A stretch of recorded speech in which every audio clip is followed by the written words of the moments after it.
வணக்கம். எமது தாயகவாழ் உறவுகளுக்கு இனிய வணக்கம். கடந்த 24 மணி நேரங்களில் குவைத்திலிருந்து கிடைக்கப்பட்ட செய்திகளோடு உங்களை சந்திக்கின்றோம். முதலில் குவைத்தில் இருக்கும் இலங்கை தூதரகத்தில் வேலைவாய்ப்பு வெற்றிடம் ஒன்று இருக்கின்றது. இலங்கை உறவுகள் பயன்படுத்திக் கொள்ளுங்கள். துப்புரவு பணியாளர் இலங்கை தூதரகம் குவைத்.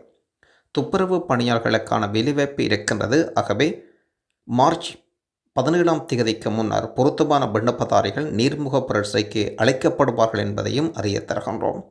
ஆகவே கட்டட இலக்கம் 1 வீதி இலக்கம் 107 ஹத்தா 10 யாஃப்ரியா குவைத். தகவல் இலங்கை தூதரகம் குவைத்.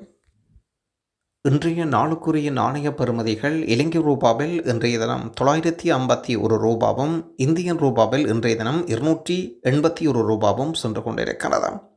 இலங்கை ரூபாவில் சில இடங்களில் 958 ரூபாவும் சென்று கொண்டிருக்கின்ற விடயம் குறிப்பிடத்தக்கது. நீங்கள் அனுப்பும் எக்ஸ்சேஞ்ச் நிறுவனங்கள், வங்கிகள், ஆப்ஸுகள் இருக்கின்றது. என்ன பரிமாற்றங்களை பொறுத்து இதில் இருக்கின்ற பெறுமதிகளில் மாற்றங்களில் இருந்தால் கொமெண்டில் தெரியப்படுத்துங்கள்.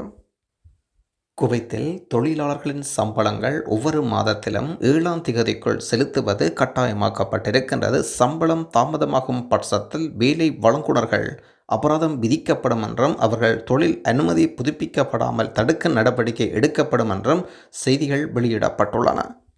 ஆகவே குவைத்தில் பணிபுரியும் தொழிலாளர்களுடைய சம்பளங்கள் 7ஆம் தேதிக்கு முன் வழங்கப்பட வேண்டும் என்பது குவைத்தில் இருக்கும் தொழிலாளர் சட்ட விதிமுறைகளில் ஒன்று. ஆனால் இதற்குரிய திகதிகளில் சம்பளம் வழங்கப்படுவது இல்லை என்பது அங்கு பணியாற்றும் உறவுகளுக்கு நன்றாகவே தெரியும். குவைத்தில் பிச்சைக்காரர்கள் பற்றிய புகார் செய்ய குவைத் உள்துறை அமைச்சு சில தொலைபேசி எண்களை வழங்கியுள்ளனர்.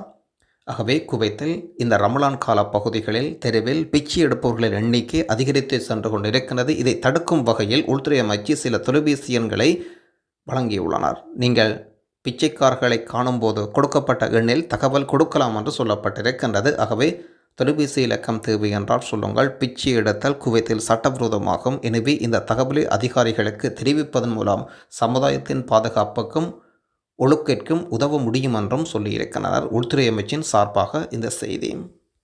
குவைத்தில் இருக்கும் கைதான் பகுதியில் இருக்கும் ஒரு ஸ்போர்ட்ஸ் கிளப் அறையில் திங்கட்கிழமை பர்வனியா சுபான் தீயணைப்பு குழு விரிவாக கட்டுப்படுத்தி இருக்கின்றார்கள் என்று அறிய முடிகின்றது. எந்த உயிரிழப்புகள் காயங்கள் ஏற்படவில்லை என்றும் அறிய முடிகின்றது. இது தீயணைப்பு பற்றிய தகவல் ஒன்றையும் பார்த்திருந்தோம். இது கைதான் பகுதியில் இருக்கும் ஒரு ஸ்போர்ட்ஸ் கிளப்பில் இந்த சம்பவம் இடம்பெற்றிருந்தது. குவைத் நாட்டிலிருந்து கிடைக்கப்பட்ட ஒரு சுருக்கமான செய்தியை என்று பார்த்திருந்தோம். உங்களுக்கு நினைவிருக்கின்றதா?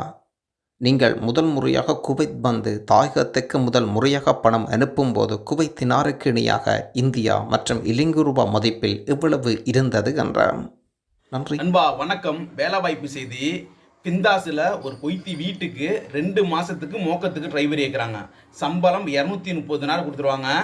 சபால் அகமதில் ஒரு கொய்த்தி வீட்டுக்கு கொய்த்தி சமையல் எல்லா சமையலும் தெரிஞ்ச ஒரு லேடிஸ் ஏற்கிறாங்க.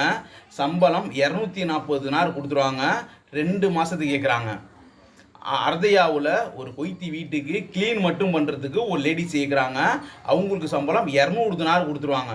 உம்லேமானில் ஒரு கொய்த்தி வீட்டுக்கு குழந்தைய பார்த்துக்கிட்டு க்ளீன் பண்ணுறதுக்கு ஒரு லேடிஸ் கேட்குறாங்க. அவங்களுக்கு சம்பளம் 210 தினார் கொடுத்துருவாங்க. என்னை உங்கள் நம்பர் கான்டாக்ட் பண்ணால் நான் உங்கள் நம்பர் கொடுத்துருவேன். உங்களுக்கு எந்த ஒரு உதவியாக இருந்தாலும் எந்த ஒரு சந்தேகமாக இருந்தாலும் நீங்கள் நாட்டுக்கு போகிற பிரச்சனையாக இருக்கட்டும் பொய் சட்டத்துக்கு உள்பட்டு கண்டிப்பாக எல்லா உதவியும் பண்ண முடியும். 00 91 77 08 62 24 15 இதில் வாட்ஸ்அப் இருக்குது. நன்றி.